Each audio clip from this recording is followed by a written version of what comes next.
So that's on that point. What was the second one? The second one was about declassification. Declassification. Look, we will provide evidence that we can safely provide that does not compromise sources and methods. But I'll be honest with you, when you're talking about cybersecurity, a lot of it is classified, and we're not going to provide it because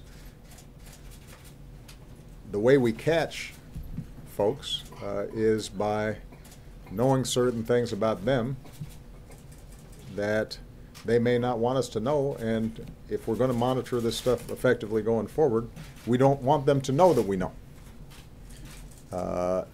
So this is one of those situations where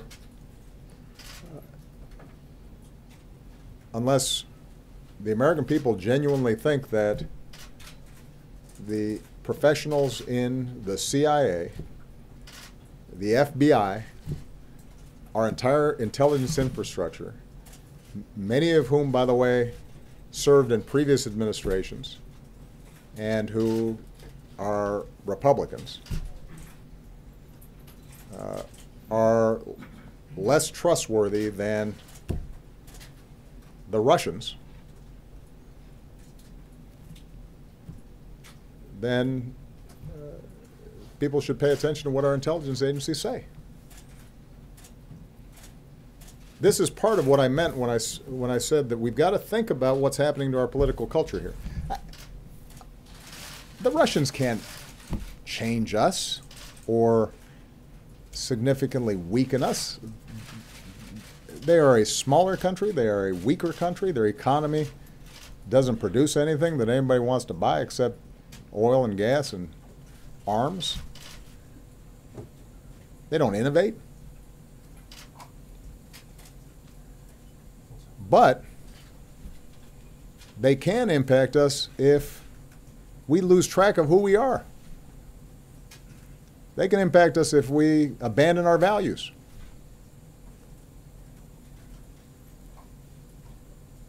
Mr. Putin can weaken us just like he's trying to weaken Europe if we start buying into notions that it's okay to intimidate the press or lock up dissidents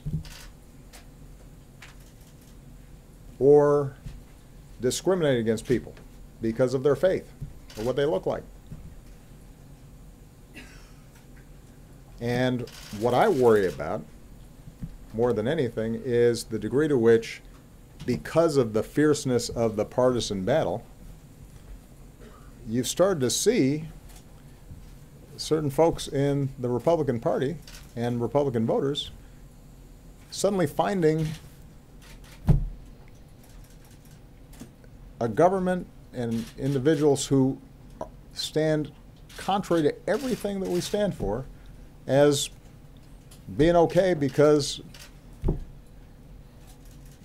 that's how much we dislike Democrats.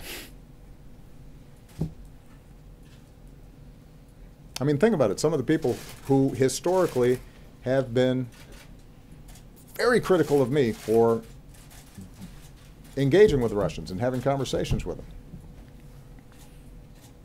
also endorsed the president-elect, even as he was saying that we should stop sanctioning Russia and being tough on them and work together with them against our common enemies. It was very complimentary of Mr. Putin personally. You know, that wasn't news. The president-elect during the campaign said so. And some folks who had made a career out of being anti-Russian didn't say anything about it. And then after the election, suddenly they're asking, oh, why didn't you tell us that maybe the Russians were trying to help our candidate? Well, come on. There was a survey, some of you saw, where, now this is just one poll, but a pretty credible source, 37% of Republican voters approve of Putin. Over a third of Republican voters approve of Vladimir Putin, the former head of the KGB.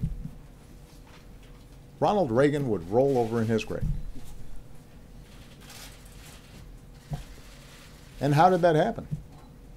It happened in part because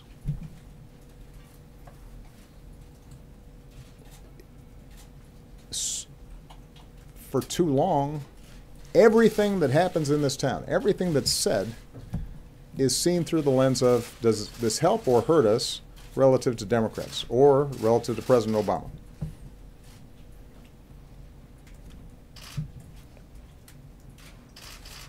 And unless that changes, we're going to continue to be vulnerable to foreign influence because we've lost track of what it is that we're about and what we stand for.